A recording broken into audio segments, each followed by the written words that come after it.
on. How old are you? I am 30. I am a You're not old at all. But no, you're not old at all, dude. Absolutely old. I'm 32. You're okay. You're spring chicken. Yeah. Spring chicken with a horrifying hip debility. That's life, though, right? That's the life of a streamer. That's just the way it is. That's just the way it is. Hi, everybody. We hope you're old too. Welcome to episode 185 of the Planet Destiny podcast. We're back once again to talk some Destiny nonsense after an extended sound check where we were talking about beers and YouTube and streaming stuff. Nick confirmed he's a lightweight. Total lightweight. I can't total. I'm sorry. I don't know why I'm talking. I don't even drink. This is what I drink. H2O. That's about what I get into my systems. I've got no room to mess with you, man. But we are back once again to talk about some goings on in the world of Destiny 2. And man, what a week it's been, right? Yeah. Ooh, boy. A couple things happened. We had a lab assignment that was assigned by Bungie that nobody finished. Well, actually, hold on. We'll amend that statement. Not that nobody finished it. Glad finished it yesterday after everybody failed the exam. Yeah. So the teacher just had to give the biggest curve of all time to grading and just giving everybody an A for that. We finally got that done. So we had that happen. We had the Activision Bungie split. That's probably going to be the biggest bit of conversation this week. And of course, we had Bungie Labs go live. We learned a bit more about a Sandbox update that's going to be coming at the end of the month. So we have got plenty of things to talk about this week. First things first, we've got our round table of hosts here, including Mr. BlueMoxie. What's up, man? Great to have you on the show, dude. Thanks for having me, man. Looking forward to it. Absolutely. Should be a fun one with you here, talking a bit about some of the things going on in the game world. Should we start with the interview of Mr. Moxie? I think so. I think we should. Put him right on the grill and start flipping him over. Bring it. Start turning. There you go. So that's why I wear a purple shirt. So if my face turns red, you can't tell. So. That's smart. This man is. You're gonna fit in just fine. Well, good, dude. Prepared. Of course, we've also got Mr. Nim Plays, whose camera just turned off, and Dan Finity, the one only. Hi. Yeah, look at him. Hello. He's got symmetrical glasses and everything. I do my best. Yeah, you're the looker here for the show. Now that we don't have Bones anymore, Dan is the looker for the show. I'm the looker? Yeah, oh, eye candy. You're eye candy. We need somebody else. Yeah, you don't actually need to say anything. You can just sit there and then look the way you do. All right. BlueMoxie. Yeah, what's up? You're a part of PD now. I am. Thankfully, it's awesome. How did that come about? So I just got into streaming about 1.5 years ago. Yeah, and so I don't know, you're always looking for opportunities, right? We all see if you're on Twitch, which I assume that all of us are because I'm on Twitch now, but you're in other streams. We've all seen the incorrect way to network, and right. You got the guy comes in, hey, watch my stream. So yeah, man, just it's all about creating opportunities for yourself, and I've been pretty fortunate in the 1.5 years I've been streaming. I'm on, a couple of good streams.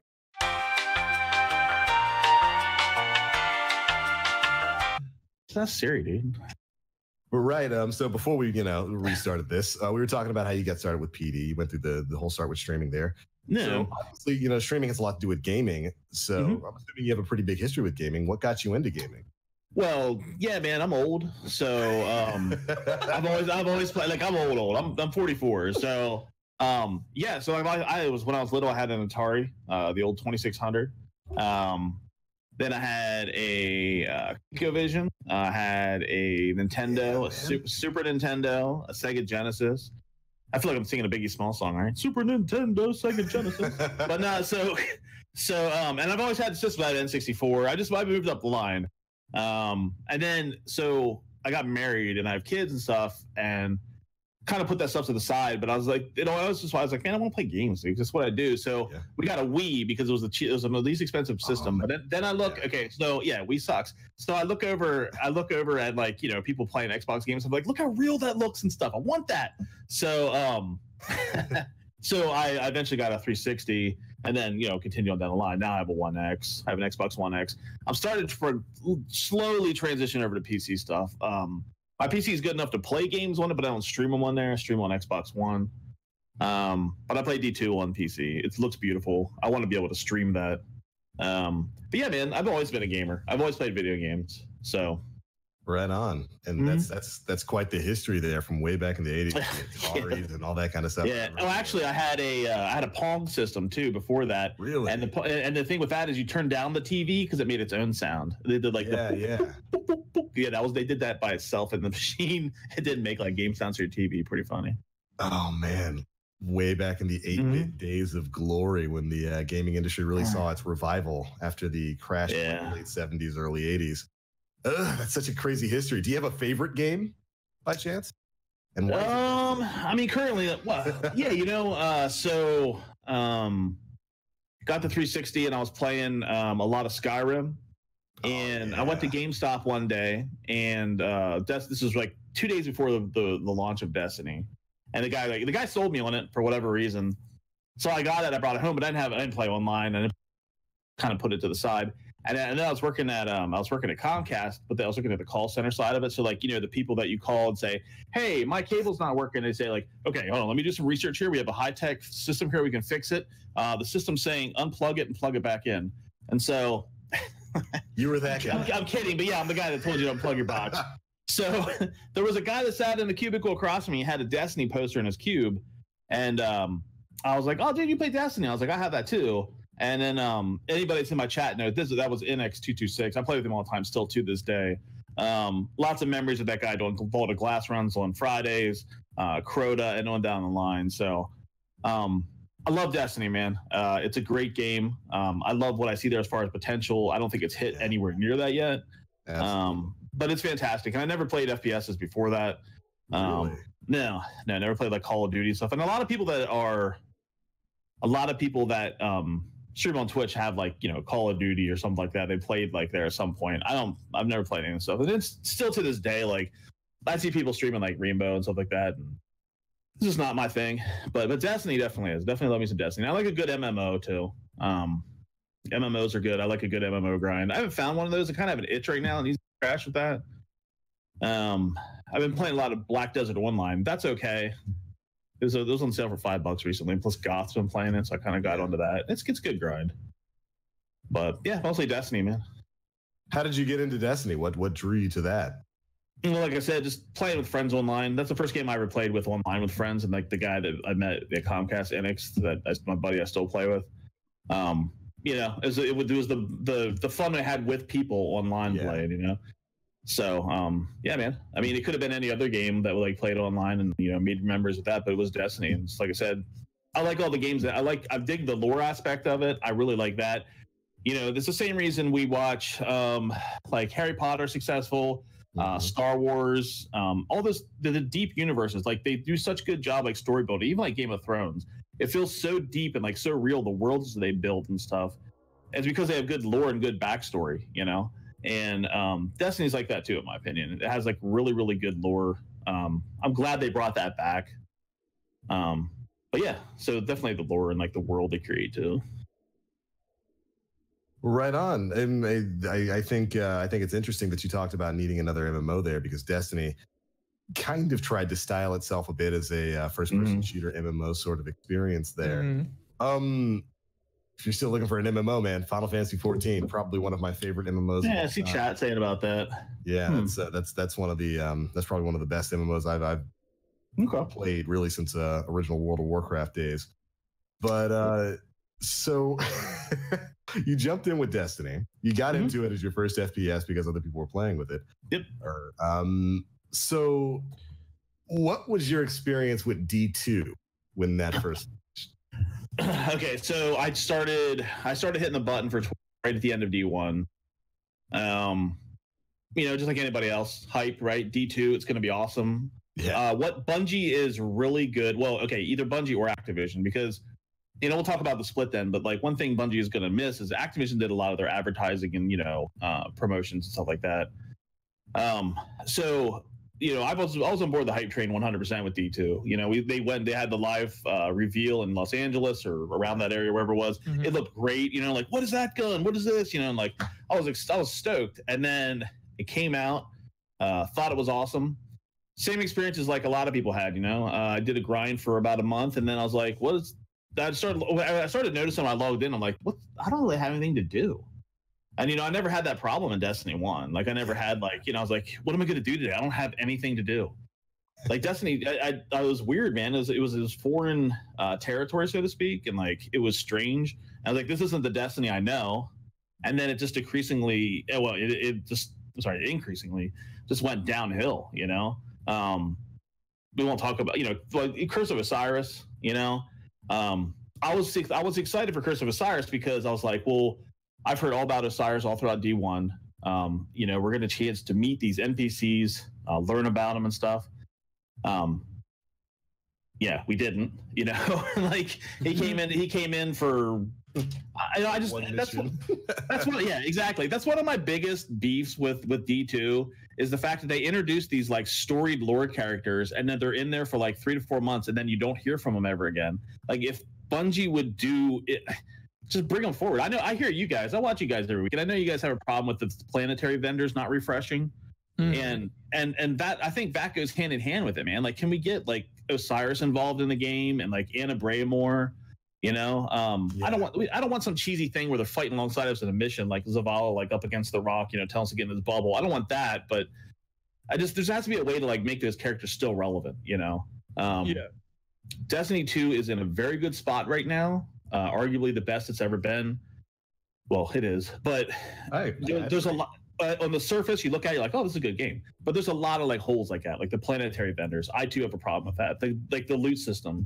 I'm not trying to go into a whole tangent about what's wrong with D2. I'm just saying, like, that's the biggest about, man. Go for it. Right. Well, that's the biggest thing that bugs me, man. Is the planetary vendors, the loot system. Like, we didn't get a vendor refresh this season, and if that sucks because like. I'm tired of getting, the same guns I've been getting since Forsaken dropped. I know it's only been 5 months, but those guns, 5 months is a long time in a video game, And yeah, man, you need planetary vendors refreshes. We need that, And I just don't understand why they can't have like some kind of like. I mean, okay, so at the end of D1, year 3 in the Age of Triumph, the game was in a great spot. Yeah, absolutely. Because I mean, like, you had the random rolls every week that would refresh the vendors, and that was awesome. Like that created YouTube content that created like it made people happy because like, what's gonna be, what's new Monarch you have this week? Oh, they have a version of this auto rifle that's sick, or whatever. And like, I don't know why they just did away with that. I'm like, why? It was so new every week, yeah. And I wish they'd bring it back. Now we have faction vendors that just sit in the tower and don't do nothing. Like they're not even relevant at all. Like, why are they there? It's insane that we've had faction vendors and, a lack of faction rally really for the entirety of Forsaken. And somebody on the subreddit brought up the notion of the exotic catalysts that were tied to factions. Yeah. And they brought back that post from like Cosmo or Dylan from way back in summer where somebody asked, hey, when are these exotic catalysts that are tied to the factions? Like, there's going to be another way to earn those. Like when Forsaken comes out, they're like, yeah, we'll have more on that this summer. They never did. Yeah. Catalysts were cool, man. That was a step in the right direction, because it was something to grind for. And I know that that's all we really want, I think, as a community is just things to grind for. And I think we have that, but I just think it could be polished and fine-tuned a lot more. And yeah, Catalyst. I was playing the other day on PC because I'm trying to grind on my PC characters, and I was doing a strike. And just randomly, I killed an ad, and I got a yellow, the little triangle things that drop, kind of like a moat, but the moats are white. This was yellow, and I was like, "What the hell's that?" So I went and picked up. It was a catalyst for the Borealis. I'm like, "Oh, they just drop from enemies now, like randomly. They're not even in the chest at the end. They're just random, like, oh, here you go. There's a chance for that to drop." It kind of felt, I think it wasn't as cheap as the labs, but yeah. But I just the catalysts were cool. I wish they would definitely stay on track with that. That was neat. Like I said, there's a million things, and I don't want to like sit here for hours and just ramble about what's wrong with the game. I love it. There's a lot right with the game. Yeah, absolutely. And it's I try not to contribute to the salt, man, because there's so much of it, right? I mean, like, you don't have to go far to see. Let's find something negative about Bungie. You don't have to go far, and Bungie can't win no matter what they do. you know? Well, there's two kinds of salt. There's the salt that you put on your food, and then the salt that you take a bath in. I guess you can also smoke those too, but it's fine. Probably shouldn't do that. Yeah, you probably shouldn't smoke When salt. you start eating Yeah. for all faces. Yeah. Yeah. And I mean, Yeah, I mean, I think Dan's right there. You know, there's definitely a lot of salt, but there's different types. You know, it's not like salt is always a bad thing. You can bathe in it. I think Bungie needs to bathe in it a little bit sometimes to ease some of those woes, because of course, you know, some of the complaints from individuals are legitimate. I think the notion that we haven't seen really any vendor resets, I think that's a legitimate complaint. I think the notion that, you know, nothing's been done with faction rallies, we haven't heard about anything they're doing with trials, I think that's a legitimate complaint.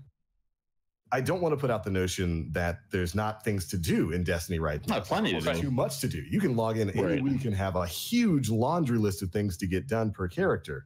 And I do applaud them for that. I'm busy from Monday to Sunday playing this game, getting stuff done. But at the same time, you know, there are some things that probably could be done in the game right now that were done in Destiny 1. It's funny, we always go back to D1 like, well, you had a better system for this there. Why isn't it like this in D2? And I think rotating. Yes and no, because when you hit 650 on your characters, like I'm 650 on all three. 648 or whatever on my hunter. But when you get to 650, then you start getting to 650 drops. Yep. Like, I'm not chasing a perfect roll on a 650 like Vanguard armor set, you know, or whatever. So like, I mean, just everything 650. I was like, done. Yeah. I have like 3 perks that I look for, and if that piece of armor has it on there, I'm like, I'm keeping you forever, and that's just how it's going to be. Yeah. When it comes to like, since I hit 650 on PlayStation, I then turned my attention to another console and have been grinding out on there. But like, when it comes to cleaning up on PlayStation, I'm just literally going for quest materials. Yeah. And that's pretty much it. That's pretty much my grind over there on that console. Have you leveled up in PC yet, Dan? Look, Nim, I haven't. I'm hoping after certain announcements this week that cross save becomes a thing. So I can. Oh, it's so good. Oh, please. I wish.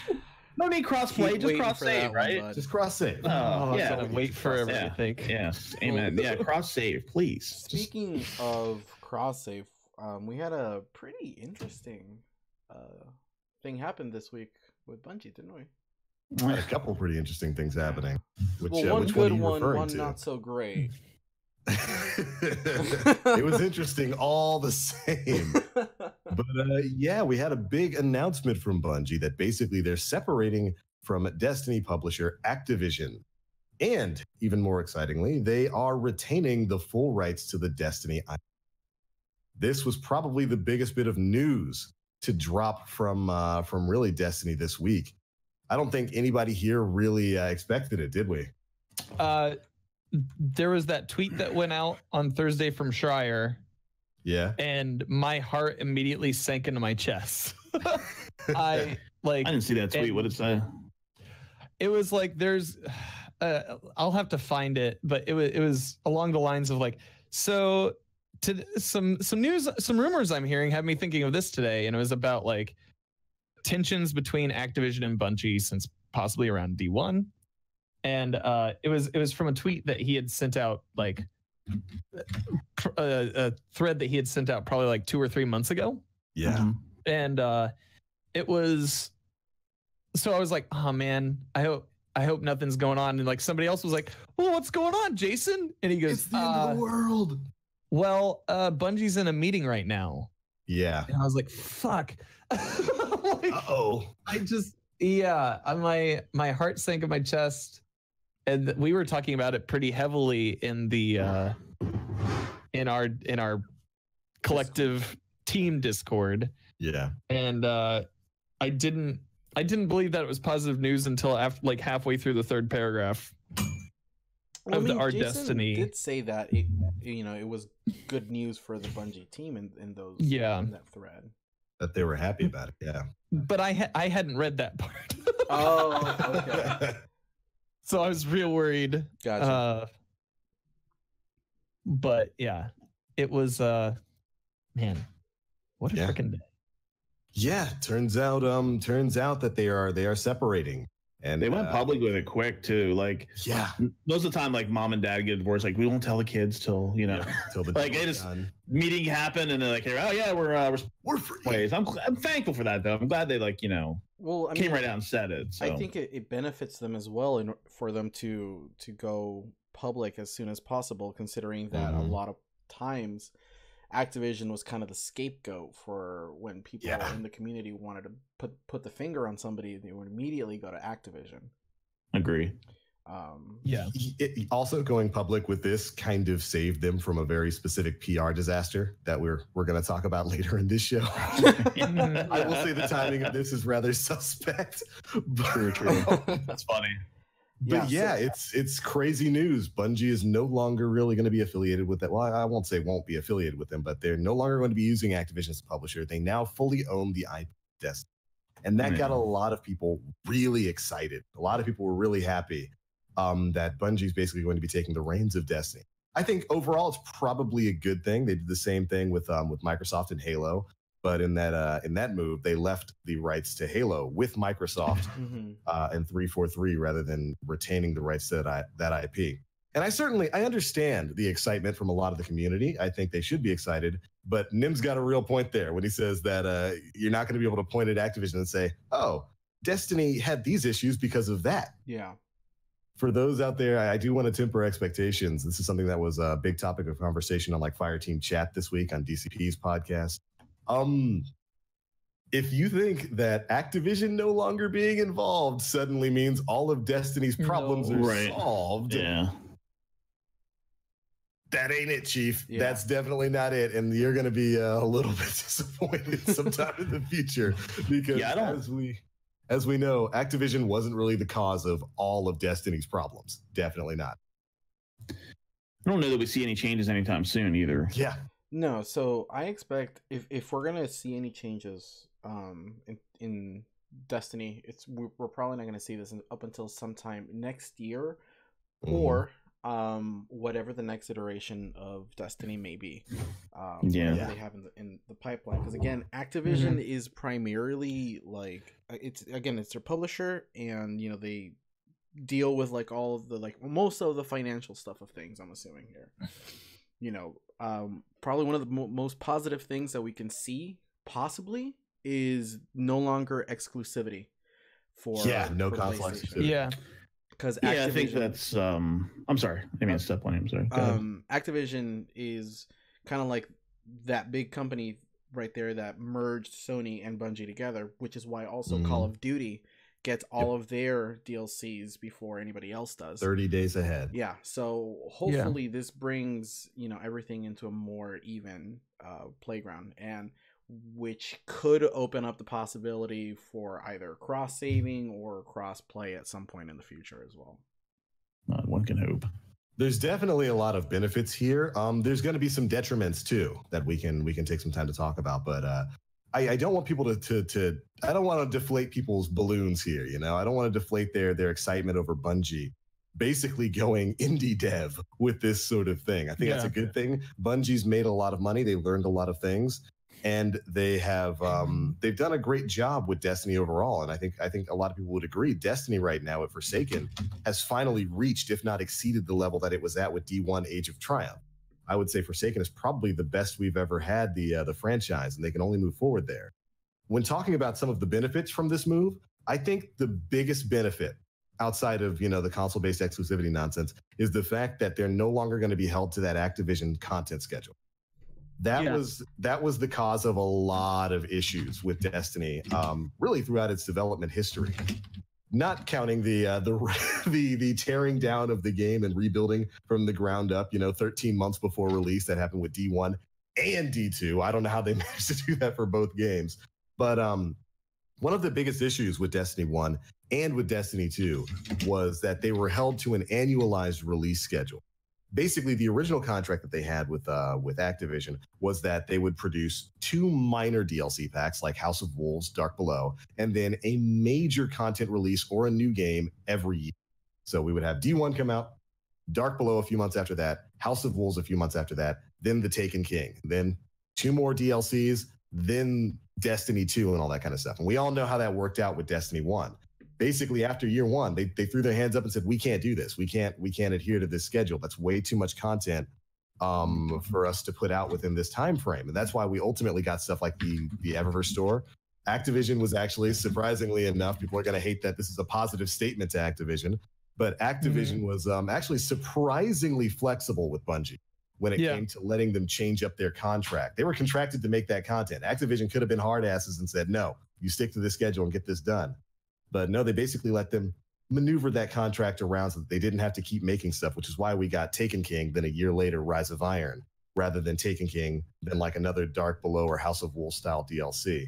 And then the same thing really happened with Destiny 2. You know, we had Destiny 2 come out, Curse of Osiris, Warmind, and then Forsaken. And they're not going to be held to that schedule anymore. What this means is basically they're going to have more time to create the content that they want to focus on. And that is probably going to be the biggest benefit here, giving them all the time in the world that they need to make the big expansions that they're working on. I think that's going to cause some big changes. And it leads to probably a big question. They've already confirmed that the annual pass content schedule is going to continue forward. Basically, we're still going to get Joker's Wild. We're still going to get Penumbra. We're going to get either another big expansion or Destiny 3 towards the end of this year, you know, starting in maybe September, October. I don't think that's happening. No. Yeah, so, I don't think that's going to happen. So in a game like Destiny, and we talked about this a little bit in your stream the other day. If okay, thoughts, words are hard. Going forward, the annual pass is set in stone. That's all Bungie's idea. Activision had no play in the annual pass. Right. But going forward to whatever the next iteration of Destiny 3 may be, needs to be the last one, and it needs to be the biggest one in terms of, instead of treating that game as another single entry type, like numbered title, they need to treat it as a live service game. Yeah. Clearly, for the past 5 years between Destiny 1 and 2 and all its DLC models, all of its DLC models, and now the annual pass, like a lot of the way that they've handled things doesn't do justice to the game and the characters and the lore within itself. They would absolutely need to make this game almost WoW-esque in order to, you know, make it how they want to be, as big as they want to be, because they've tried with like Warmind tried telling an ambitious story in 4 stories. Get done in 20 minutes. You just you can't again I care about Destiny, but that you can't have that kind of like mistreatment to your own characters. And I feel like I'm down waiting like another 2 years if they need, you know, in order to make whatever next game is going to be as big as they can and able to support a live service model instead of these DLC chunks. But yeah, I mean, I'm hoping that's the route they end up taking. I agree. I think that like, look at Borderlands 3. I'm pretty confident that that's going to be good when it comes out, whatever, because they're taking their time with it, you know. And I hope that maybe they're taking too much time. Game. Yeah, right. Okay, Elder Scrolls 6, whatever, man. I'm just saying, like, I'm just hoping they take their time with it and make a good product from the beginning, you know. Yeah, absolutely. And I agree that it needs to be their final iteration of the game, but it needs to be good, and it needs to be service based. I agree. Yeah, I don't know. Whatever, like, whatever it's been with me is like, I don't care as long as it's good. I like Destiny quite a bit. I like how it feels. We've kind of gone through some rough patches, but I think it's definitely a time for them to show what they can do rather than man. Our expectations are that we get something all the time, right? Right. Like, just all the time. There's always something new. Yeah. And I don't know. Like, I feel like they're less under the constraints of the stress of what Activision wants them to put out now, and now they have entered into the community pressure point. Yeah, like, the community is really going to be they're no longer tied to deadlines, basically. Yeah, they set their own. I just don't think it's that I mean, I don't develop games, but like Fortnite always has new stuff. Yep. If you look, like I have these stupid games downloaded on my Xbox that I don't ever play, but I got like Nevermore or Neverwinter or whatever it is, like it's Dungeons and Dragons MMO. Yeah, because I thought that would scratch an MMO, which I never got rid of it. But they always update their stuff. Like I always see like new cover art on that, and like new like little short campaigns and stuff. I mean, like. But the thing with Fortnite though, it's you can't really make that comparison with a game like Fortnite because that's a set game. It's pretty much just a battle royale, and whatever changes doesn't really affect anything else. Yeah. As if with Destiny they were to touch in a small increment on a fusion rifle or a trace rifle, you'll be deleting people. You'll be deleting people in the Crucible. You know, so I understand that, but I'm not asking for like a new campaign. It's just like Blink said, a new map, like a new strike. You know, this season we're going to bring out a couple new Crucible maps.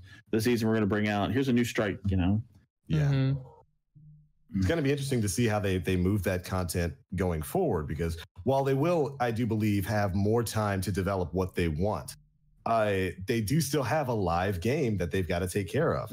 A live game that they've already curated and grown an audience on that does expect new stuff fairly often. You know, every 3 to 4 months, we're looking for something new.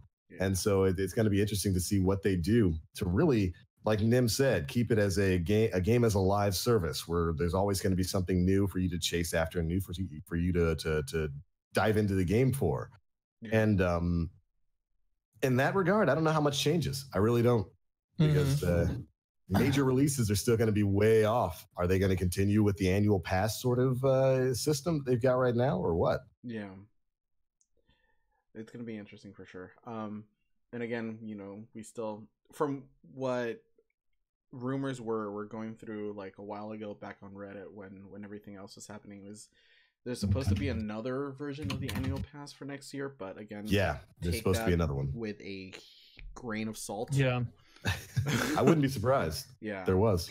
Which again, I mean, if it just gives them more time to fully fledge, like develop a game that feels complete, for whatever the next iteration of Destiny may be, then I'm all for it.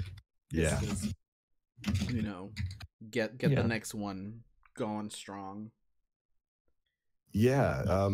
And so like I said, there's benefits to the Activision split. I do like that Bungie owns the IP. I think that's probably one of the most incredible bits here, that Activision was willing to give up that IP. And I've seen a bunch of different opinions from a bunch of different people on that maybe Activision was willing to give it up because it wasn't going to be hitting the profit margins that they were looking for and whatnot. We know that from, you know, the Activision earnings report from last year for their Q4 earnings report. Not that Destiny didn't sell well, but it didn't make all the money. It made some money, not all the money that Activision was looking for. And that certainly probably helped with the decision for them to just kind of offload that. We do know that their stock-wise is in a bit of a free fall right now. Call of Duty's not making as much money as they need it to.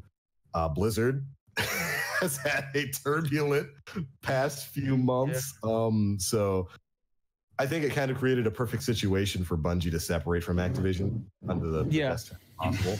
And while I do think that there's some real tangible benefits to this, there's a lot of risk that's going to go forward, because 100%. Activision was a massive piggy bank for Bungie. That's a lot of money. That's a lot of structure. That's a lot of gaming infrastructure, you know, getting games out to console. Activision generally foots the bill for that. Creating physical copies. Activision foots the bill for that. And most importantly, if your game didn't really sell super well, Activision was willing to foot the bill for that so that we could have a D2. What does that mean? If D3 doesn't sell well, that's it. That's the end of Destiny. That's probably going to be it, because Bungie, as it's on its own, probably isn't going to have the money to fund a financial failure. That worries me. That's probably the most worrying thing for me that comes out of this. There's no big publisher there to absorb that cost. There's no safety net anymore. There's no safety net, unless they run to EA. Don't run. Oh no! Almost killed Nip there. Don't do that, please. I mean, Bethesda, go to Bethesda. Maybe. Okay. I need help too. It's definitely. I mean, they're in a big gamble. I mean, they even said it themselves in their post that they still have a lot to learn when it comes to self-publishing. So, I just I'm excited for them, but you know, it's kind of nerve wracking as well. Yeah. Yeah. Real quick, I don't know if you guys managed to get this like peek at the contract, but apparently, Activision was supposed to be in the know of every Easter egg contained in Destiny. Oh yeah, I believe that.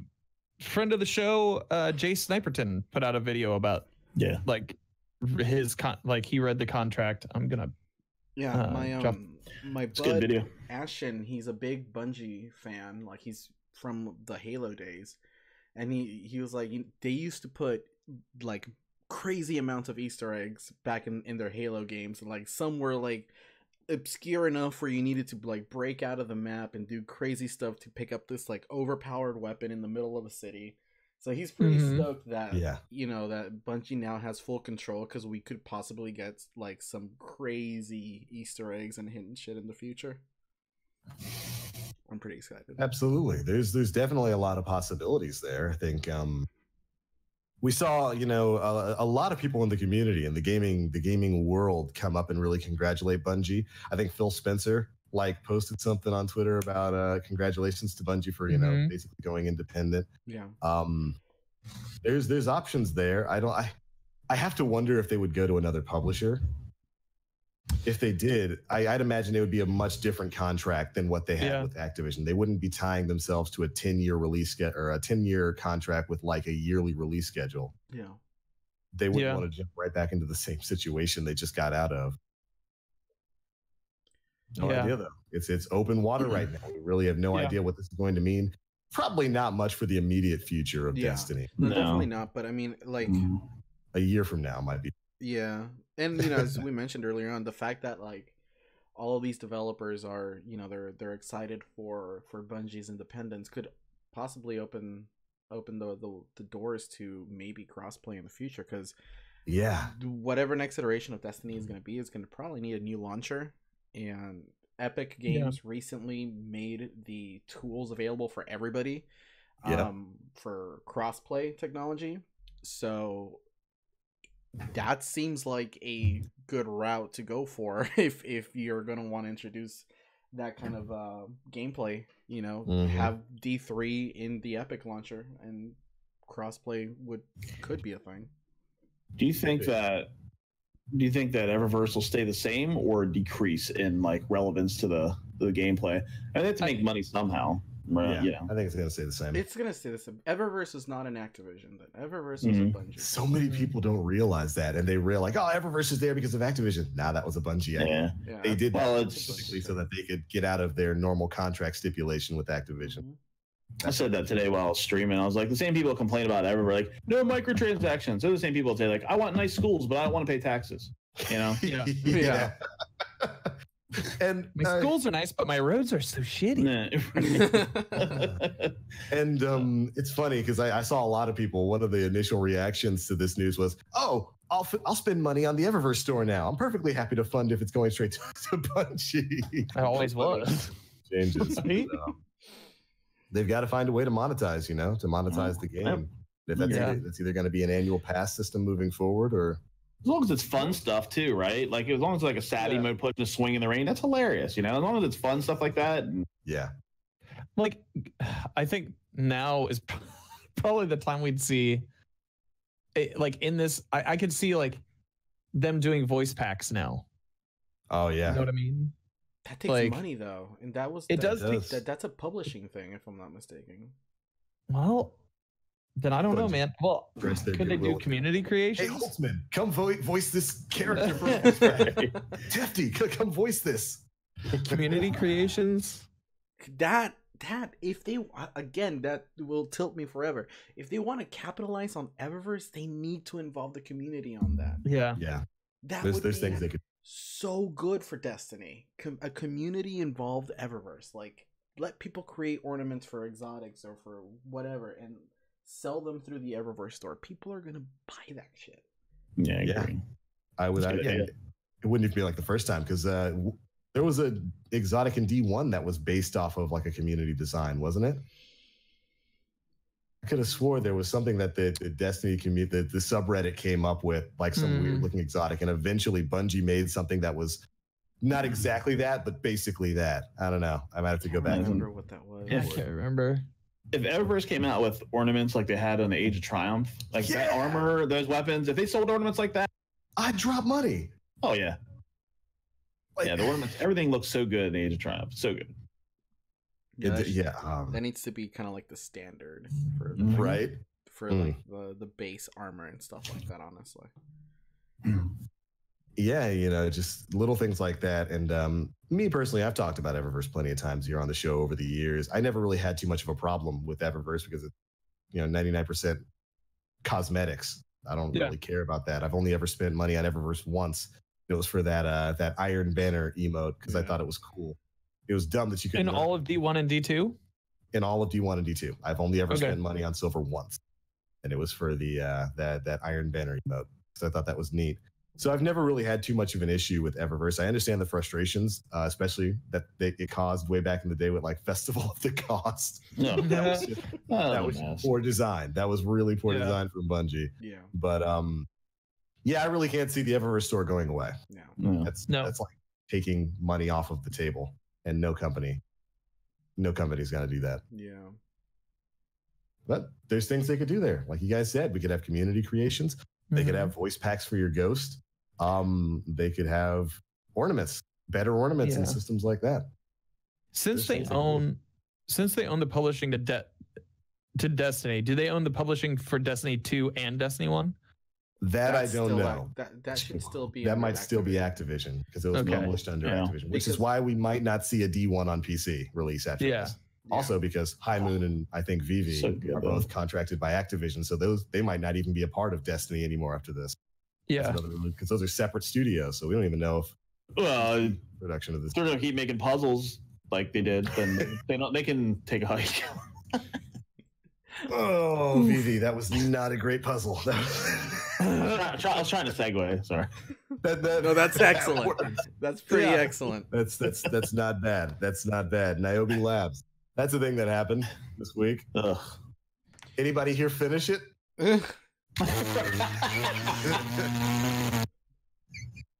What are you on? I haven't touched it since we played it, to be honest. Yeah. I didn't even. I went in there for 5 minutes when I first started streaming, and I was like, I'm going to go in and try this out. So, yeah, I got in and I was like, this doesn't make good streaming content, and this is above me. I'm good. And then, so I ducked out, and I was like, I'm going to go do other things. And I'm glad I did, because then what ensued was just, I'm like, yeah, I'm glad I didn't try to do that. Yeah. So Niobe Labs, the event to unlock the Berguzia Forge, 100% a success, by the way. That went live. Nailed it. And that was quite a saga into itself, wasn't it? That's going to go down in Destiny lore as a big whoops with exactly one yike. Yeah. I'm hoping somebody says something like an NPC says something about puzzles. Like we don't need puzzles around here. We don't need those. Raul would say that's a Raul line. Yeah, absolutely. It's going to rate you for not figuring out. Speak to me of the puzzles. I want no part. Yeah. You didn't realize you need to stand on butterfly and shoot trees a bunch of times? Wow. What a plan. So yeah, Niobe Labs. That was Niobe Labs. That was an event that went live, and just didn't even feel like a Bungie puzzle. It didn't feel like Destiny at all. It wasn't a Bungie puzzle. It wasn't a Bungie puzzle. Yeah. Well, I'm saying it was obvious. It didn't feel like Destiny in any way, shape, or form. Yeah, it was. It was supposed to be an event that unlocked the Berguzia Forge. It was kind of going to be like the Dreaming City. It was an event. Yeah, it was definitely an event. It happened. Well, that happened. No matter what you want to say, it happened. What do you think of them? What do you think of them just opening it though? Do you think they should have just dropped hints? Yes. I wish they would have just dropped hints. I think at that point there wasn't really much more that they could do. That was probably the best of a bad situation. There was no good choice there, and they made the best of the bad choices they had. Because for those who don't know, nobody finished Niobe Labs until yesterday. So like after, what was it, 28 hours of people trying and failing to finish this puzzle. Yeah. Bungie came out and was basically like, our bad. Look, guys, we're sorry. Just unlock the forge in here. Here you go. fun in Berguzia. You don't even have to have all three, the first three unlocked to go there. You can have Forge 1 unlocked and go straight to Forge 4. Which I love. That's good. Yeah. I love to go straight into Berguzia. The only downside with that is that you won't have access to any of the other frames. Yeah, you'll just have the auto rifle and the heavy machine gun. Hammerhead and like, whatever else comes from the Earthforge. Yeah. Recipes. Auto rifle and machine gun, I believe. But yeah, so for those who don't know, this puzzle is a pretty in-depth puzzle. It starts out with you basically have to have completed a few of the forges to actually get in there. Are you going to go through all the steps because you said you wanted to keep this short? Right. No, there's no way. You have to have completed some of the forges to even really get into the puzzle, because you have to have the bow, which is the primary, the hammerhead LMG, and the sniper rifle, which comes from the Earth Forge, the Gophanon Forge, I want to say, and where does the bow come from? Is that Izanagi? Those are Izanami, yeah. So you have to have all three of those unlocked to even start this stupid puzzle off. You have to have all those forges unlocked. Yeah, it's ridiculous. It took people forever to figure out how to even start it. But once they figured out, how to get the dings going, it started up a section where you have to put in passwords. And this is really where things started to fall apart, because most of the logic for the passwords was just absent. It was not great puzzle design. It was like, and this is coming from somebody who back in the day played games like, Myst and Grim Fandango with the moon logic that went into those puzzles. The solutions here were nonsense. Like the first one being butterfly. Okay. I think about the one that made the most sense was wings fly. Like that one, I can get that, Bungie. I understand that, but like, well, and Radaka brings up a point in chat, like when they posted that it was live, they're like, "Come watch the best and brightest," which like it like on an optics level is not really a good look. But like I understand what they were trying to do, and the heart was there. They're like, it's okay to promote your game and promote this event for the community, but like, dude. Honestly, if you're wanting to see where the best and brightest were, you would want to be in the Raid Secrets Reddit, where they were breaking down everything, and it was amazing. Like just seeing the work that they were doing there. Massive shout out to the Raid Secrets subreddit, and especially the Raid Secrets Discord. Like if you guys want the real action, head to that subreddit and go to their Discord. I believe the first person who figured out like how to, before you even get to the password nonsense, the first person who figured out like the second sequence was in the Raid Secrets Discord. And those guys were incredible. Like they're the ones who figured out the whole French Forest thing, like within the first 30 minutes. And I spoke a lot about this on stream over the course of the week. The best puzzles out there have the solution built into them. That's how you make a smart puzzle. These were not good puzzles. They were in-depth puzzles, like when you get to the part with like the forest and whatnot, and the gems on the scabbard of the sword, that was crazy. You shouldn't have to go outside the game to figure a puzzle out, but that was crazy. And the Raid Secret subreddit figured out really quickly. They're like, it's tied to this forest in France where like Merlin was buried and stuff like that. And I'm specifically talking about password number 6 here, which kept so many groups locked up for like what, 6, 7, 8 hours? It was like 12 or 13, I thought, for 6. Jeez. But that's insane, and dude. The solution was to stand on butterfly, shoot tree. Bam, bam. Yep. And here's the thing.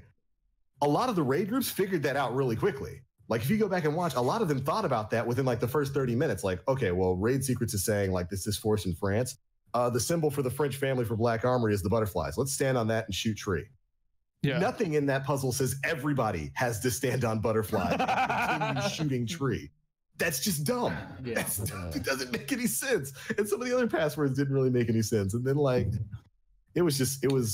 I love that they did this sort of thing. And I'll get you guys' thoughts on this. I think this would have panned out better if they hadn't tied Berguzia to it.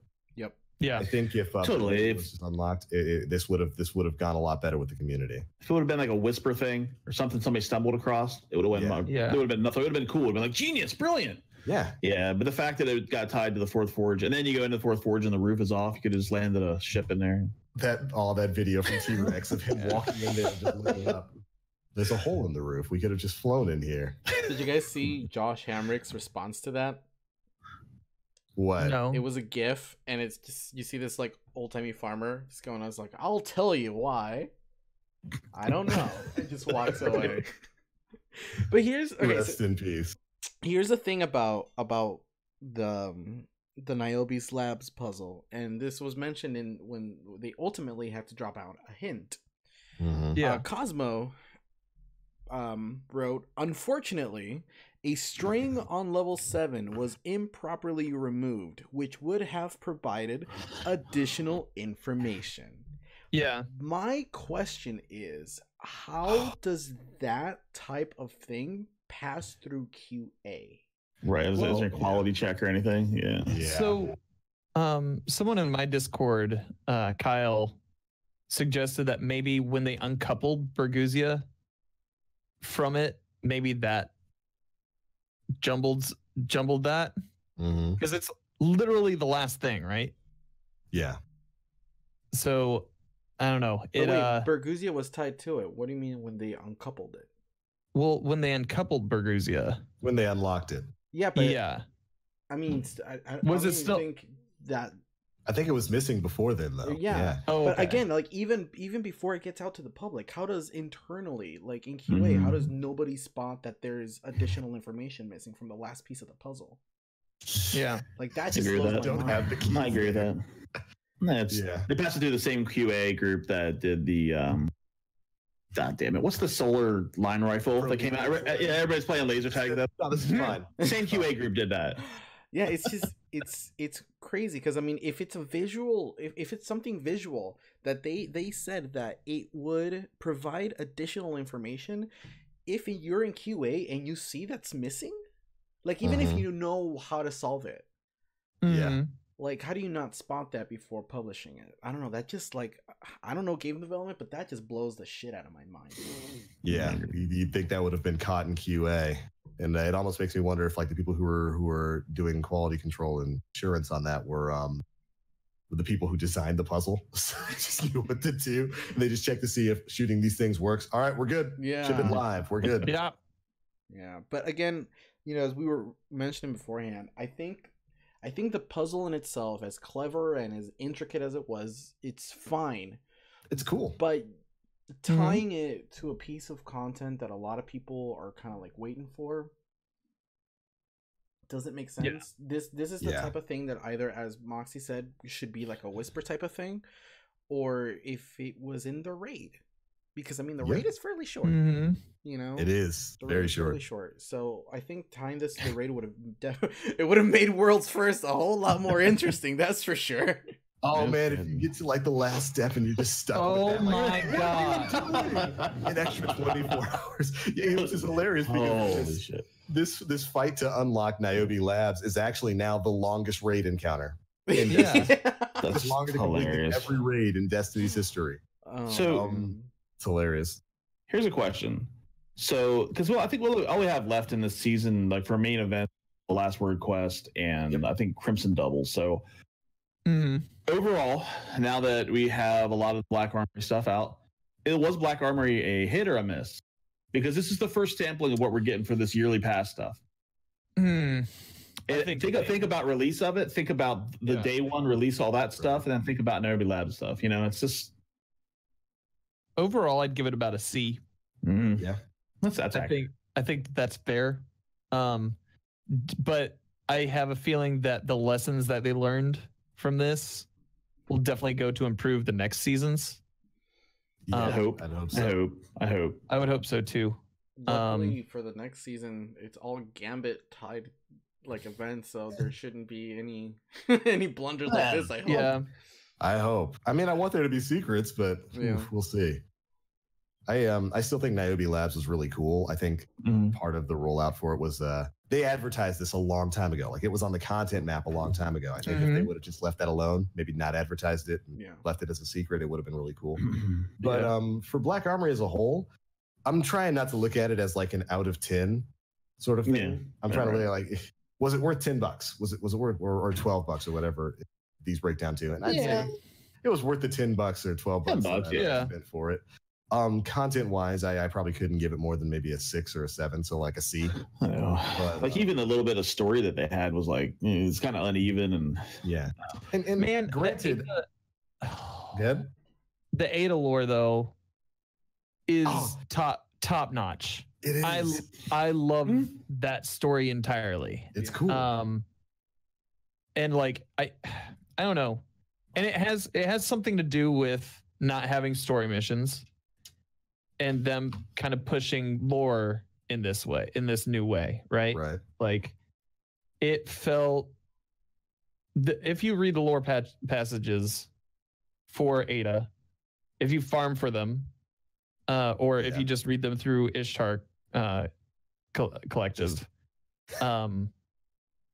which is what I did. It's a really awesome story that could have been told differently. Yep. And I'm not entirely sure this delivery mechanism for it is the best way to do lore going forward. Randomly to the forges. RNG. A lot of stuff in this game is RNG. It's tied to RNG. And really not good. Great. It's I don't know. I which is wild because they got the Forsaken stuff pretty well when it comes to the lore stuff in terms of finding it in collectibles. I just probably think it was not enough time to like scatter proper like pages in the game world. Yeah. Dude, make them ghosts on this after Forsaken, right? You have ghosts in Forsaken and collectibles that you can go and hunt. Like having the pages scattered around would have been awesome. Like rather than finding them. Agreed. Yeah, like finding them throughout the raid or throughout like forges and stuff like that. Or even because we go into that library, that secret library of Osiris early on, like having a page in there, like giving us an excuse to go back to that spot.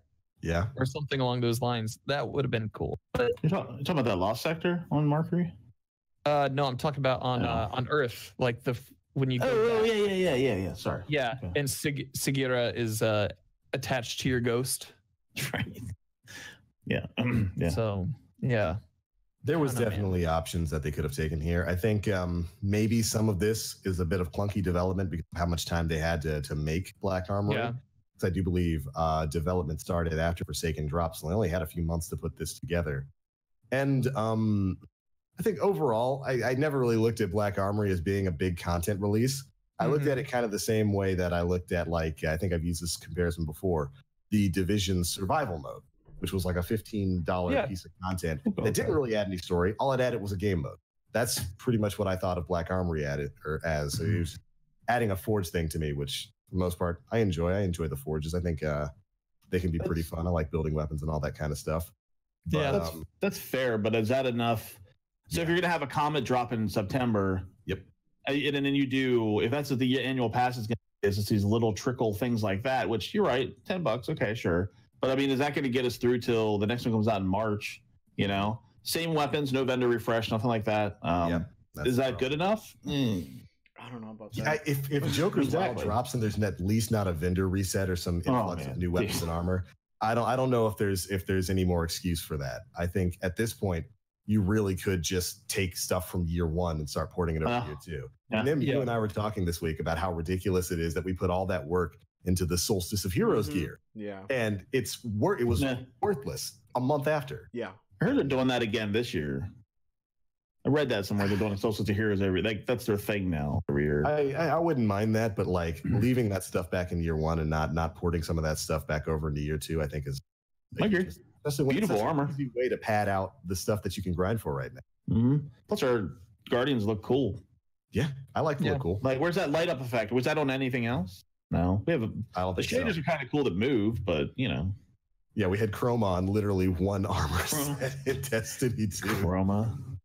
Oh man, I see that we're getting ready for questions here, but there was one more thing I wanted to talk about, and that was part of the TWAB. We've got some super buffs. Oh yeah, yes. But before we get to that, did everybody? So we talked a bit about lore. Did everybody here see that secret cutscene with Ada? Yes, very interesting. I watched it on YouTube. Okay, it's freaking cool. It sucks because it's locked behind the Izanagi's Burden sniper rifle exotic quest, which requires RNG. Bungie, stop doing that. Please stop putting RNG elements into quests because holy moly, if you've got bad RNG, you will never get a rare bounty drop, and that feels. And then, oh man, for the people who don't get a rare bounty drop before the end of this week and have to wait another 3 weeks for Shattered Throne to come back, not a good look. Yeah. But I thought that was a pretty cool little lore moment where you go in, you solve a puzzle, you kill some bosses, beat the forges. I don't know what it means for Ada. You have to go read the lore to figure that out, but she shines when you finish that. I thought that was neat. If I only had to bring. What did affect on armor? Yeah. Why do we not have that? When do you think we'll get a answer to what's going on with Aldrin? Not to go down the rabbit hole. Just like I thought we were going to get an answer. I thought we were going to get an answer this week, and the Queen just yelled at us, made me feel like a bad human being. So I think they're going to stretch that. Yeah. That a might while. Be Penumbra later. But good. Oh, I was just going to ask, how many weeks do we have until Penumbra? A lot. Yeah. And True. Then, like every third week is like when we're able to find out. We're not going to find out for a while. Yeah. Okay. It's going to be fair enough. It's going to be a while. But really quickly, I wanted to talk a bit about some of the super buffs that are coming, because on the 29th of this month, we're getting Sandbox Update 2.1.4. That's going to change a lot of the year one supers, stuff like Nova Bomb, stuff like Golden Gun is going to be seeing some pretty big changes. We've got damage increases coming to Golden Gun, this 3-shot and the 6-shooter, Shadow Shot, Arc Staff, Burning Maul, Hammer of Saul on the Code of the Siegebreaker tree, Fist of Havoc, Sentinel Shield, Nova Bomb for Cataclysm and Vortex is seeing a damage increase, and Daybreak. And we're also seeing some nerfs. One, Blade Barrage is getting nerfed. You're going to do less damage on like initial impact and more damage on explosions. And now you can blow yourself up. Bring on the mayhem. Be careful, hunters. You're going to blow yourself up just like we Warlocks do with Nova Bomb. Good luck, Dan. And what? Good luck, Dan. Excuse me. I've been doing Spectral Blade lately, and that's right. That's getting nerfed too.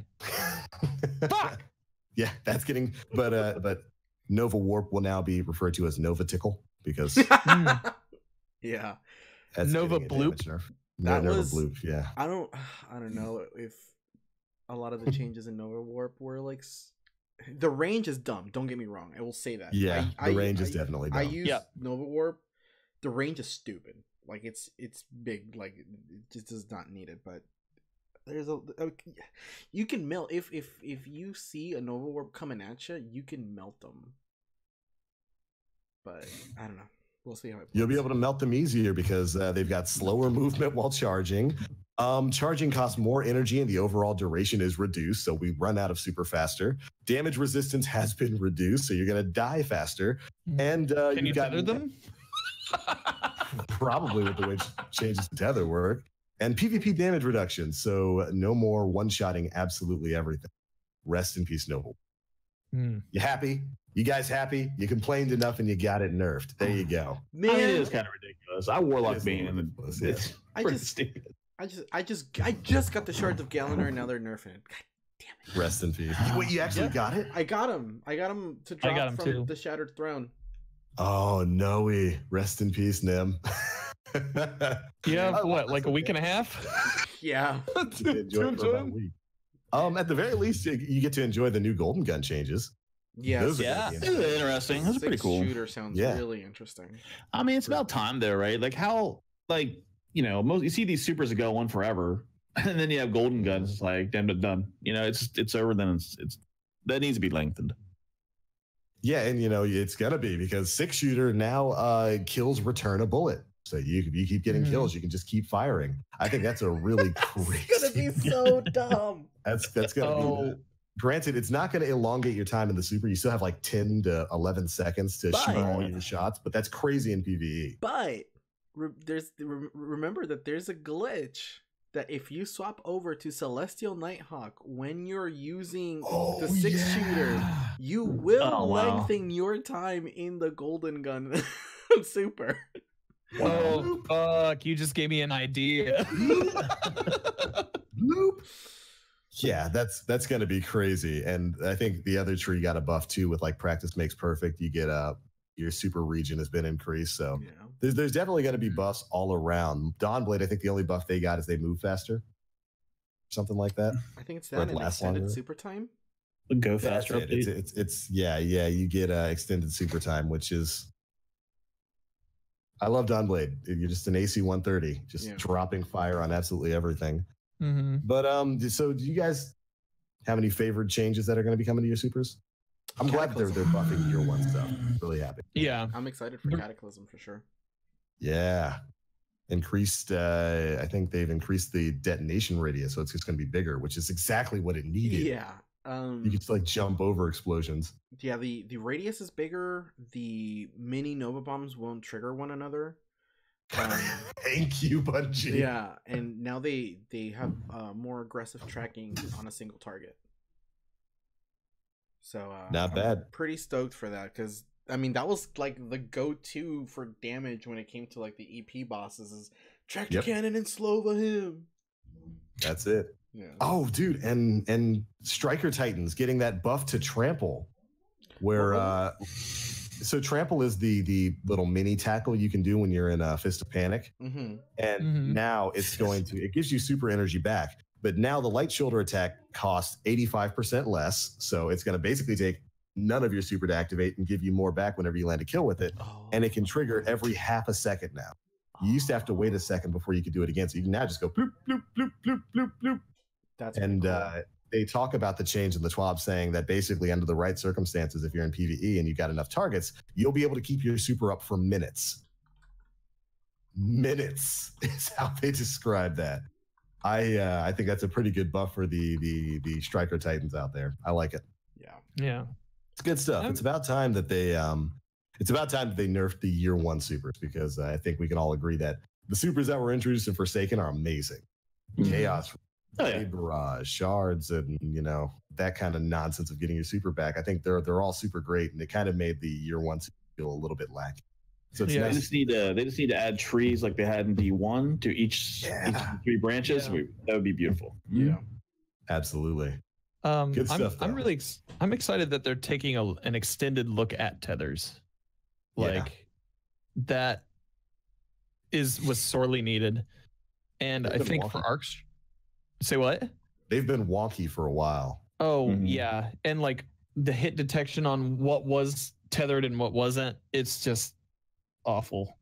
But especially when there was Nova warps going around, because they could bust a tether like nobody's business. Bloop, bloop, bloop. Yeah. But like the Arc Strider changes seem fun. Super damage is now more heavily weighted toward the heavy palm strike attack. Yeah, the heavy. And lethal current bonus damage was increased for that too, which is like outside of, I've been playing with Spectral Blades and having a lot of fun with it, but I feel like Arc Strider is my main thing. That's the one that I can consistently do damage with and feel confident in. And so all those changes seem nice. Good stuff. That'll be dropping on the 29th of this month. Update 2.1.4. Hopefully it has some other big stuff in there too, but I'm really happy about the Sandbox change. It's about time we learned about some. We're also getting like matchmaking changes for comps, so hopefully that's a are we though? Are we? Yeah. A lot of faith in that statement. Are we now? Well, all right, we ready to move on to questions? Yes, sir. I believe so. We have quite a few. Let's do it. So we'll start with Arbiter Priest's questions because he had a lot of them. Better taco, steak or fish? Steak. My man. Would you like if we could go back to the moon? Yes. Yeah. I'll pick up some helium. Sure. That's another thing that I wonder. Now that Bungie's got a bit more development time on their hands, if they're going to start porting more stuff from D1. Because we know that was the original plan with D2. We were supposed to go back to a lot of D1 locations. Venus, the moon, even the Cosmodrome. We got a little bit of that with the Thunderlord quest. Even went back to like new areas and stuff. That'd be cool. I like the Thunderlord quest. That little taste of the Cosmodrome. Just little things like that would be beautiful. And they mess with you at the end there. They have the door open to the rest of the Cosmodrome, but just a smidge so you can look in there and see some Siva, and it's like, I want to. Yeah. Just send the ghost in there. Yeah, just transmat me over to the other side. I want to go and stay in the Cosmodrome. Right. I'm a boy now. We could fight the fallen I'd love walker. you back to the moon. The moon. So you guys are playing D1. You and Nim are playing D1 for a video series, and I'm also running through my hunter as well. And I just made it to the moon, and I got like so many feelings. Yep. When like just rolling through there, it's I miss a lot of of those locations. Yeah. From D1, and if they are able to port them into D2, I wouldn't kick it out of bed. But it's like I don't know. There's a lot they can do, but they also need to like update vendors. So I know where my priorities lie. No kidding, man. Why not both? Yeah. Oh, a perfect world. Though. Oh man, running into Archer's line. It's just. I felt just looking up like, I miss this world space. That's Skybox. Good stuff. RT. Okay, so back to Arbiter Priest. Do you think new vehicles should be introduced, and what would they be? I mean, yes, like a hand trolley, like the railroad cars where you like pump it. You gotta have two people activate it. It's like the 2-man emotes. Oh man. I don't know if I trust any other Guardians to actually use that right. Press X. What do you press it? Press it after me. I see the opening of Oh Brother Where Art Thou. Just let that be the start to a raid at some point in time in the future. Just that exact scene, Bungie.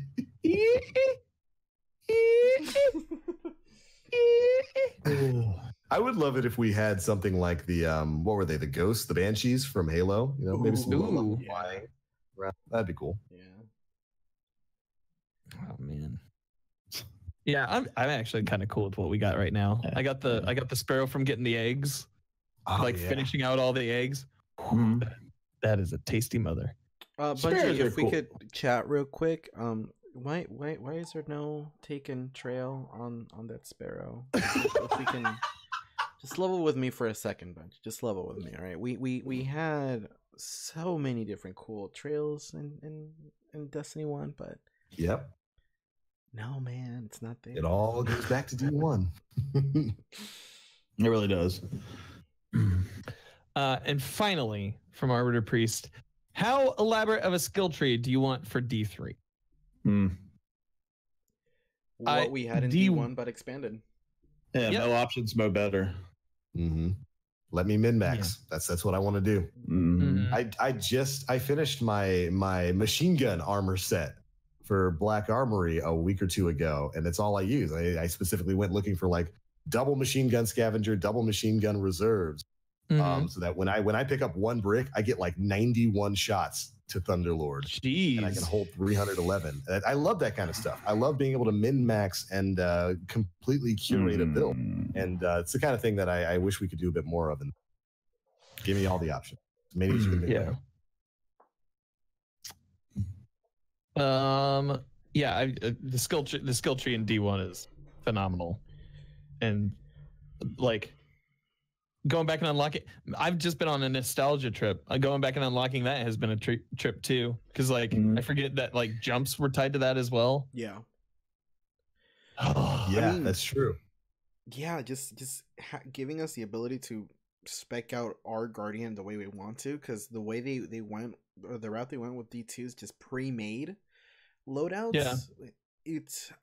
I get that they were going for simplification and making it easier for casualization. The returning Guardian that would play for a little bit, disappear for a couple months, and come back and hey, I don't have to worry about my super loadout.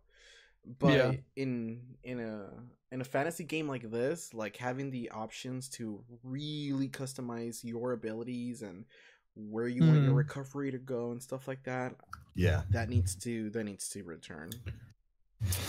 I will say having presets, like having loadout that you could just switch on the fly, I like that a lot. Like I think D2 did a great job of that, because it's like, well, how do I want to play today? And so you can just swap that on the fly. I dig that. If you can do that in game with like if you could do that in game, set presets, Custom and then and then tie that to a D1 system, that would be awesome. Yeah. You can give us both, have a preset or pick and choose what you want from all the trees.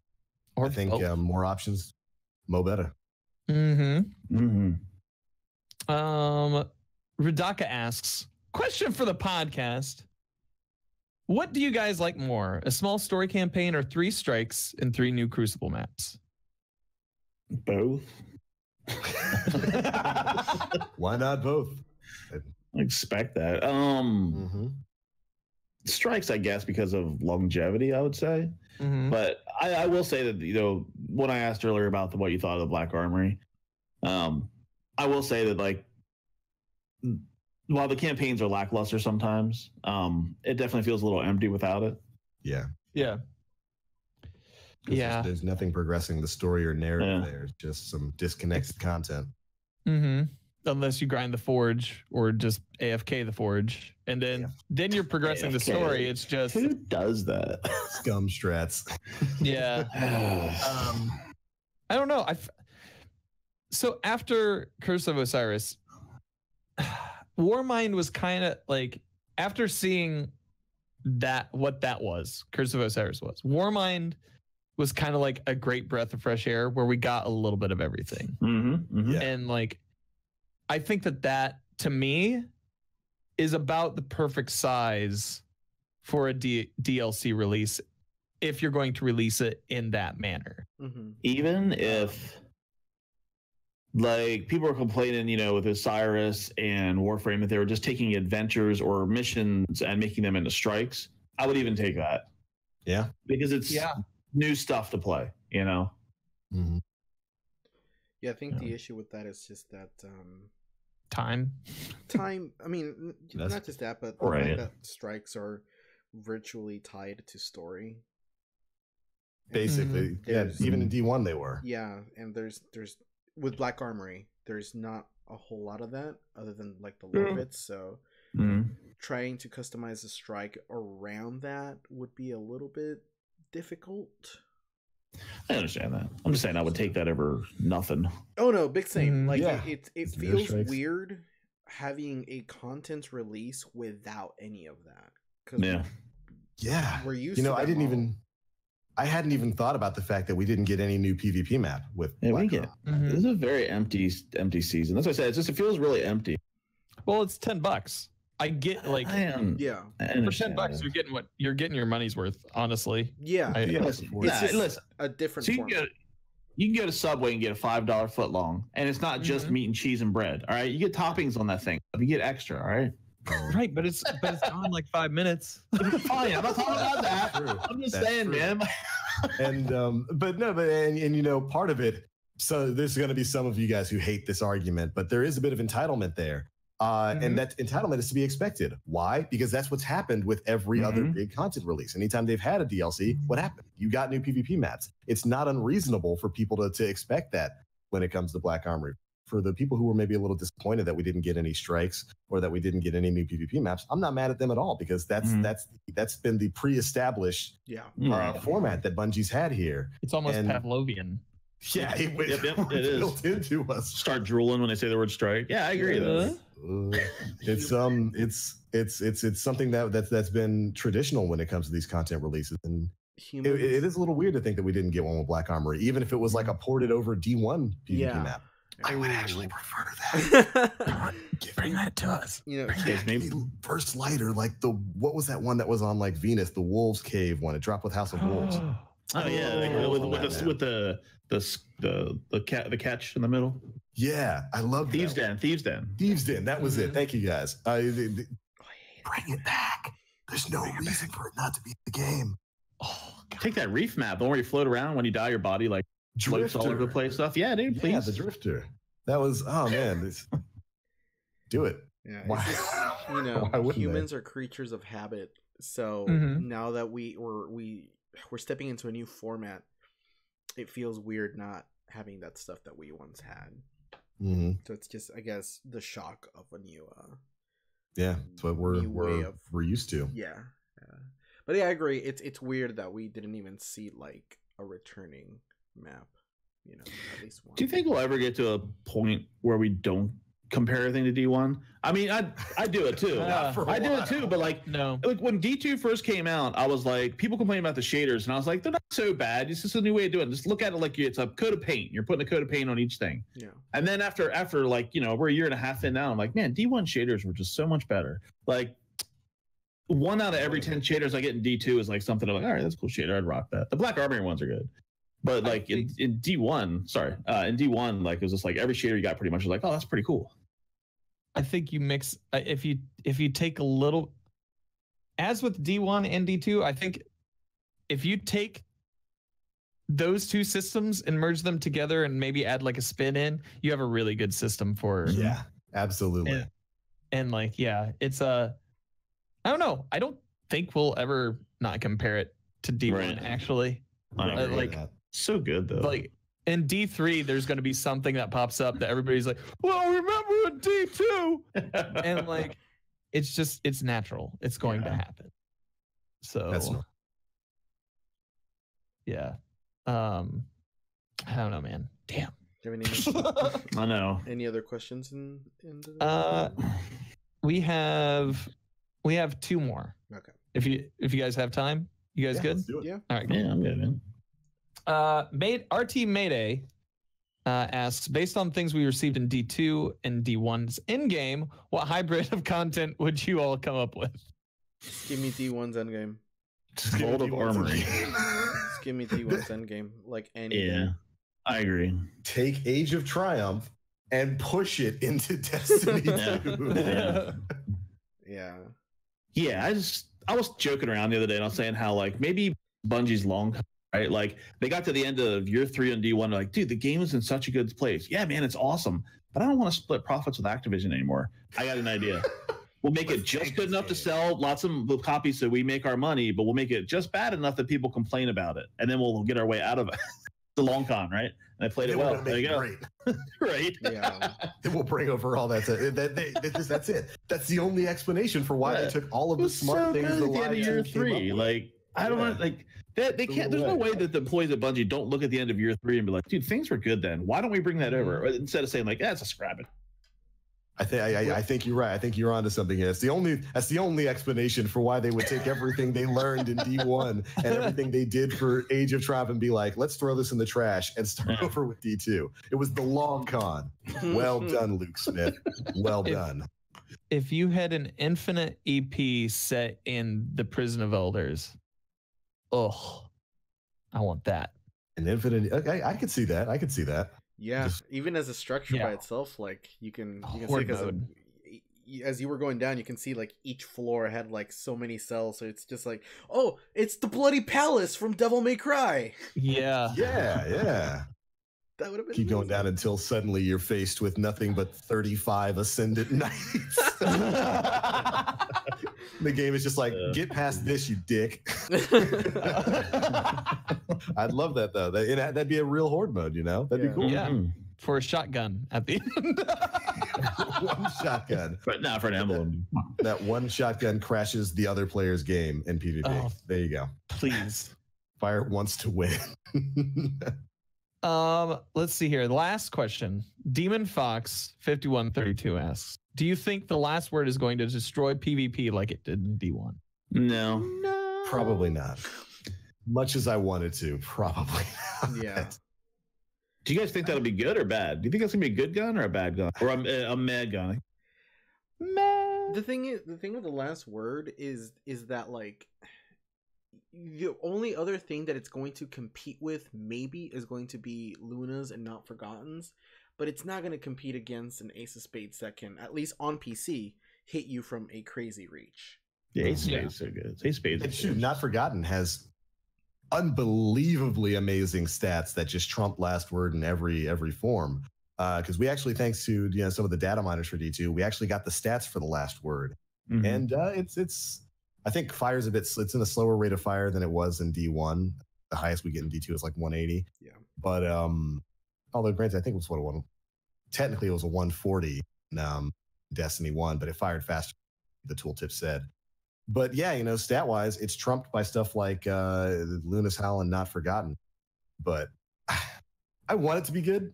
I doubt it'll be year one good. It doesn't have the bonus damage perk that it did back in the day. Maybe that'll be like maybe that'll be a masterwork or something for it, bonus damage on hip fire. But the last word was always meant to be that close range anti-shotgun, just chainsaw that you burn people down with they're like within 15 meters of you. I want it to be that, but I am worried that it's probably going to be hot garbage like it was in year 3 of D1. Although, you know, other exotics that they've introduced, like Thunderlord's really good. Jotun is absolutely gosh darn ridiculous right now. So maybe it'll be busted. There was a perk in the database called High Noon that temporarily increases damage or precision damage when when hip fire. Yeah, when hip fire. It's high noon. So it's high noon. Possibility it could be maybe a catalyst / masterwork, but we'll have to wait. That can't be for anything other than last word, right? Yeah, it has to be, right? Exactly. Like this, with the name. It's going to be High on Noon. Fox. It's gonna be for the for precision damage on a rocket. Fighting line. It's for the fighting line. Oh, fighting line, because we got to add another thing to that to actually make it worthwhile. Yeah, I honestly hope that's the perk for like the masterwork for the last word. But I'll have to wait and see. Man. We'll have to wait and see. I think that quest is gonna be like. Do you think that quest is gonna be like Thunderlord, like that kind of like disappointing, or just like Okay, so I think it's either one of two things. It's gonna be Thunderlord, where it's just like completely underwhelming, or Forge entry, like do 20,000 things that aren't necessary. It's so we actually, as alongside the last word being data mined and like its stats and all that, the quest was data mined. So we actually know what all. I didn't even know that. Okay, I didn't even know that. Yeah. It's it doesn't look like it's gonna be too bad. You'll be able to complete it like in a day, or really good at PvP. It has 2 PvP steps. So rest in peace, everybody who hates PvP. Yeah, I just want to get it. But just won't get it. There you go.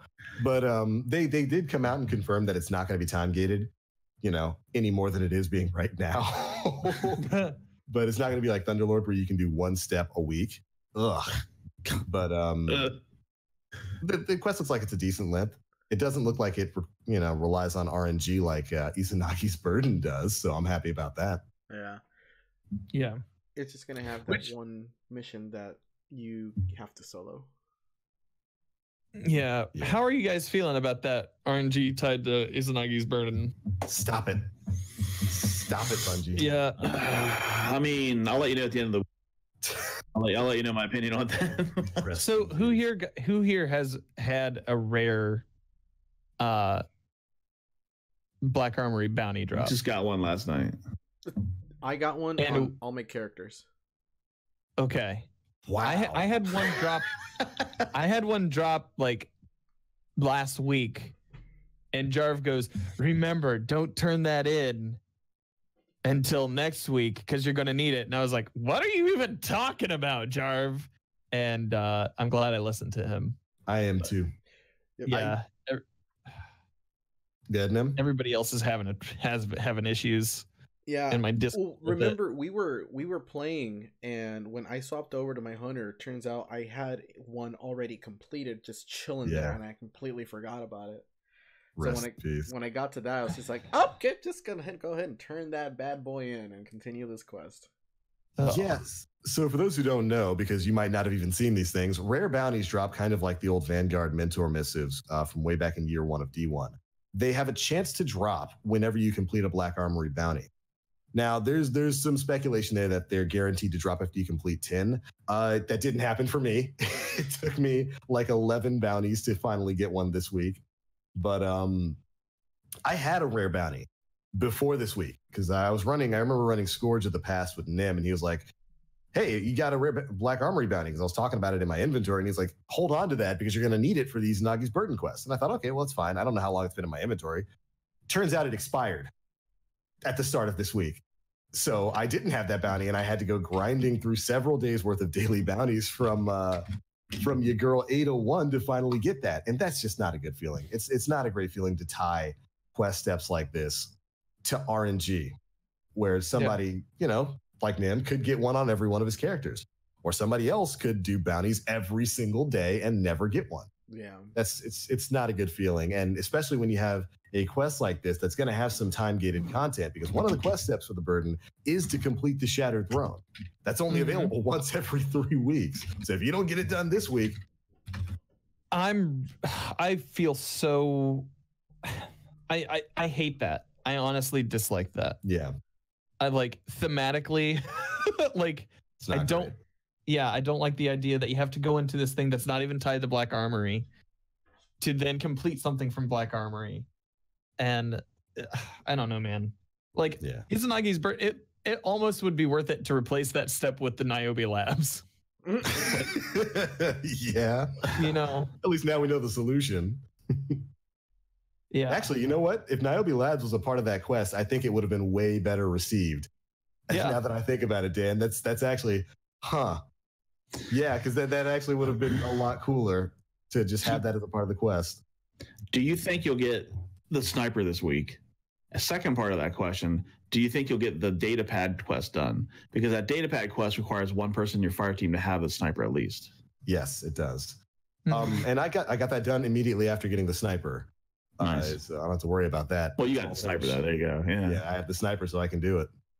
But yeah, for those, when you open up the box, you get a mysterious data pad that opens up a hidden quest in Niobe Labs, which is really cool. I love that. But you can't complete it unless you have the Izanagi's burden. So rest in peace. Yeah. Okay. But yeah, that's pretty much all from me. I really wish they would stop tying RNG to quest steps. With the last word coming out, one of the quest steps is going to be just like back in D1, where you have to go into PvP and get kills to earn points, but dying costs you points. I'm okay with that. That's performance based. I'd much rather have that than I would a quest step that requires a random drop. That just doesn't feel great. But all right, is that all we got for this week? I believe so. Yes, sir. Right on, right on. Well, thank you guys so much for tuning in to episode, I think this is what, 185? 185. 185 of the Planet Destiny podcast. This has been a pretty good one. We got to chat about a lot of fun stuff. What an action-packed week it's been for Destiny. Can't wait to see what's going to be coming sometime in the future.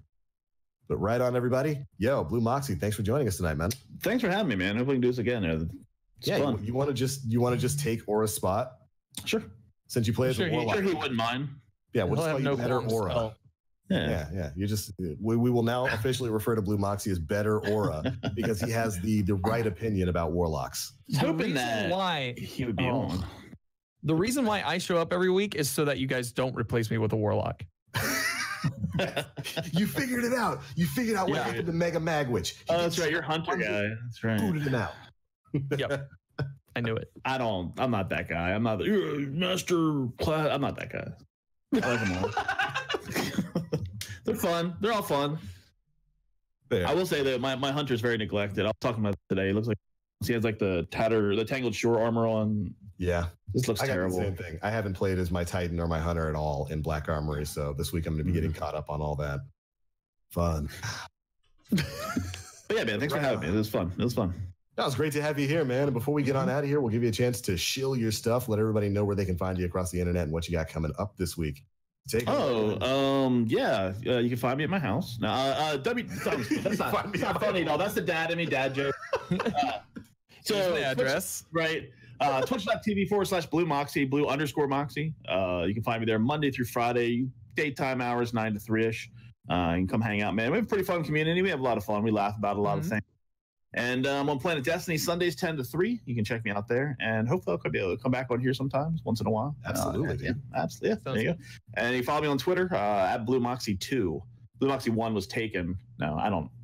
Long story with that. Experience with that here. We have plenty of experience. Long story with that. But yeah. You follow me on Twitter as well. Right on. Thanks so much again for joining us tonight, dude. Dan, where you at, man? You can find me on twitch.tv/Danfinity. You can also find me on Twitter. Twitter at Dan Flannelty. This is just how we're going to say it from now on, forever and ever. I do want to say one thing that hit this week that for me is just as newsworthy as like Bungie separating and everything from Activision. Guardian Radio, the first Destiny podcast, is calling it quits starting on Monday. So or ending on Monday. It's like tomorrow is the last day. They were a huge influence on me, and the first podcast that I ever listened to about Destiny. And I'm sad, and it has a hole in my podcast queue where they used to be. And man, just if you can send some love to them on Twitter or anything, please do so. They're excellent gentlemen, and I think the start of a lot of what we have going on too. Out to Guardian Radio, they were really the pioneers of these big Destiny podcasts. That was one of the inspirations for the original Planet Destiny podcast, as I recall, and so many others, with Crucible Radio and all that kind of stuff. So massive shout out to them for the years of content they've provided us, the excellent content that they've provided. We should have them on here one day. And they stop their podcast, so we immediately make them do another show. Yeah. But yeah, it's good stuff, man. Crazy stuff. Yeah. Nim, where you at, man? Twitter.com/NimPlays for some daily shenanigan Gambit clips, and YouTube NimPlays as well as the Planet Destiny YouTube site as well. Yeah, a lot of NimPlays everywhere. What are you doing this week? You gonna unlock some forges? Jotun, actually. So a member from the community on PS4 has graciously offered their account, so I can get some footage for Jotun and work on that review for PD. Hopefully I should be up this week. Right on. That thing is ridiculous. I can't wait. It's such a crazy weapon, and it pairs so well with like highly mobile Titan builds. Yeah. Like whip on the lion rampants, and that thing is just... That's exactly. So Pablito Savage on Twitter, he's the one who's letting me his account. He has it on the Titan and on his Hunter, and I was like, oh, Titan, hand it over. Yeah, just set me a nice loadout there, and we'll be good to go. Right on, dude. Looking forward to that one. Heard it's pretty good against Dr. Wily too. Yeah. Take down a lot of robot masters. It's a crime that there's not a blue ornament for that thing right now. I'm gonna go at least that. I mean, Monster Hunter World did the Mega Man. Yeah, I agree. Should be something. We go get mad at that with Mega. See how he feels about there being some blue chroma. Yeah, just toss it off. Why wouldn't you do that, Bungie? You know what you're doing with that arm cannon. You know exactly what you're doing with it. But all right, ladies and gentlemen, my name is The Black Link. You can find me pretty much everywhere across the internet: Twitch, Twitter, YouTube, all at The Black. This week, against my better judgment and against my therapist's wishes, I'm probably going to be unlocking the other forges on alt characters, getting that nonsense done so that I can get my chance at the Jotun as well and play around with that thing. So make sure you're staying tuned to Twitch, Tuesdays to Friday, 11 a.m. until 2 p.m. Good stuff there. But all right, that is going to be it for episode 185 of the Planet Destiny podcast. Thank you all so much for tuning in. We hope you all have a wonderful week.